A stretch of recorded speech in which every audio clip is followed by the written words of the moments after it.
Hello? What's going on, little Clyde Clyde? What, you didn't get enough food? There's so much food in your bowl. Just gonna handle these chickens for a second. Give them some fine fruit. Yeah. Exit the premises one at a time. Always make sure that your egg carrying equipment is clean. Well, look at these hardy little fellas. 1, 2, 3. Big chunksters. 4. Oh yeah, good stuff. Look at them go. Cluck, cluck, cluck, cluck. Composte.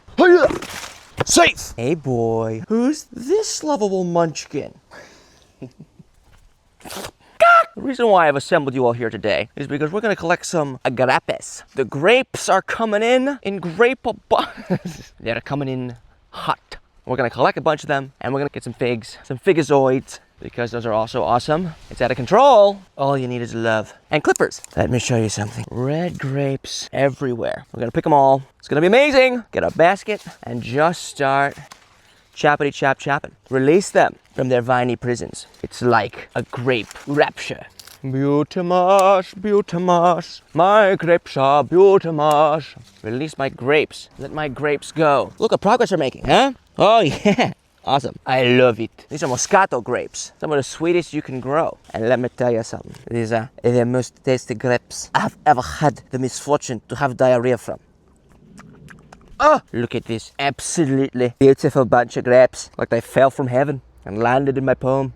Look at this epic batch. It's grape plucking good. This is just the top of the grapeberg. Then we're gonna have to process these things. That'll take a while. Separating the bad from the good, the wheat from the chaff. Yeah, really doing the Lord's work over here. Got that good grape in my soul. Let's come over here. Oh my gosh, the grapes just get tastier and tastier. Look at these babies. Just gonna pluck this one right here. Boop.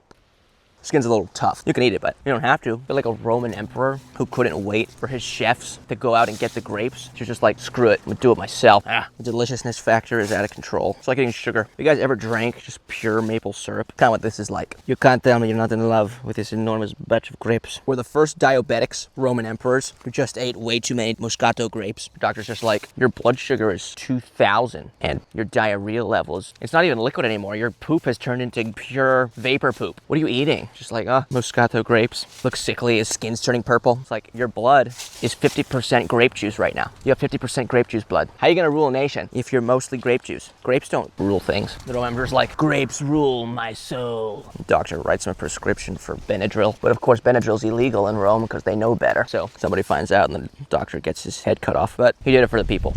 So in my book, he's a hero, no question. Tell me you're not impressed. I danced you.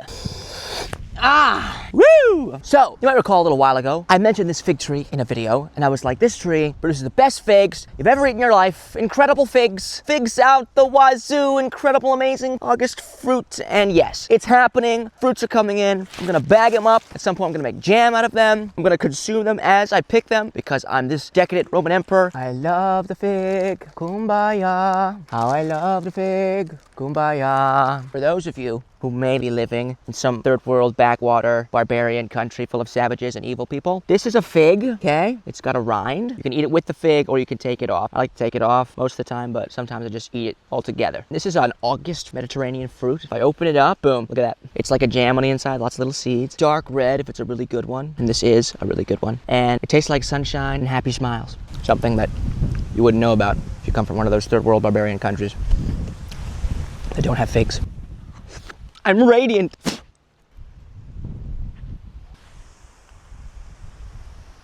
God loves the Mediterranean.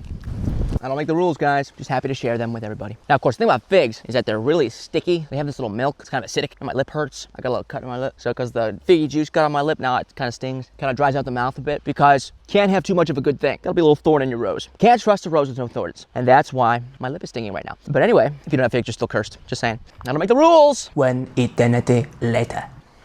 This is the next step that takes forever. I've been here for multiple hours, picking grapes off the vine, throwing out the bad ones into the compost bin, and putting the good ones in the fridge. It's been happening for hours. There is no end in sight. This is the fate of a new world order serf. After this, I'm gonna take my nighty nap in my coon pod.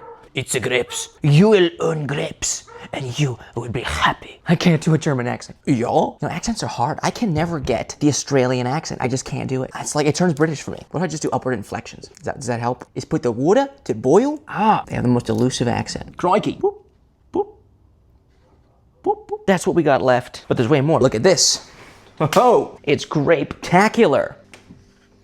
So we're gonna wash all these grapey grooves, and then we're gonna juice them, turn them into something called petimesi, which you should look up because it's awesome. You can store it forever, use it to sweeten foods, and just make your life better. It's a life improvement food. You will pet the cat, and you will be happy. So one of the things we're gonna make changes on this property to regenerate the soil is we're gonna start rotational grazing sheep. We're gonna plant out a huge diversity of perennial crops, at least 20 different species and varieties, all throughout this 2-acre property. And we're gonna put sheep in little paddocks with electric fences and move them every day to new spots they can fertilize and revitalize the soil. It's one of the fastest ways to regenerate Earth. That symbiosis between plant life and animal life and how they work with each other really kicks off soil regeneration. And that's a method farmers like Joel Salton and Gabe Brown have used. Rotational grazing to successfully regenerate huge tracts of land. We're talking about thousands of acres. In our case, we're going to want to plant a lot of legumes, leguminous plants, because they provide a lot of nitrogen to the soil. And we're really nitrogen poor over here. We got high pH levels, low acidity levels, and that's just not ideal for most of the things that that grow here. Also, sheep love to eat leguminous plants. You know, we talk a lot about regenerating the soil on this channel, but rarely do we talk about regenerating the vibes. Sometimes the vibes are so cute. Let's see what the cat has to say. Cat, would you share some wisdom, please? Why, it's the best strategy, don't you know? I implemented it and got rich and fat and received just pure luxury because of smart thinking. I planned for the future, you see. Yes, I'm very self-satisfied. See, I used some common sense to regenerate the earth in such a manner that my plants are healthy, my ecosystem thrives, and I am just one happy kitty cat living off the spoils of my good fortune and forethought. Unfortunately, I have no social life because I'm a rat bastard, and so I chew on myself convulsively as a way to cope with my loneliness. My life is a train wreck of decadence. Since I properly handled my soils, I haven't lived a day in poverty, and now my wife is divorcing me, and my kids are estranged and lesbians. Such is the price of successful soil regeneration. Be warned, it will cripple your soul and destroy your family. Thanks, kitty cat. We appreciate your wisdom. It's amazing. That cat truly has taught me everything that I already know. I'm blessed to have such mentors. Hey, Clyde, am I going to be successful one day? Well, you can try, of course. You just will never be successful as an aristocrat like myself, you see. You're just a little bit too dull, a little bit too slow in the brain. He's so wise.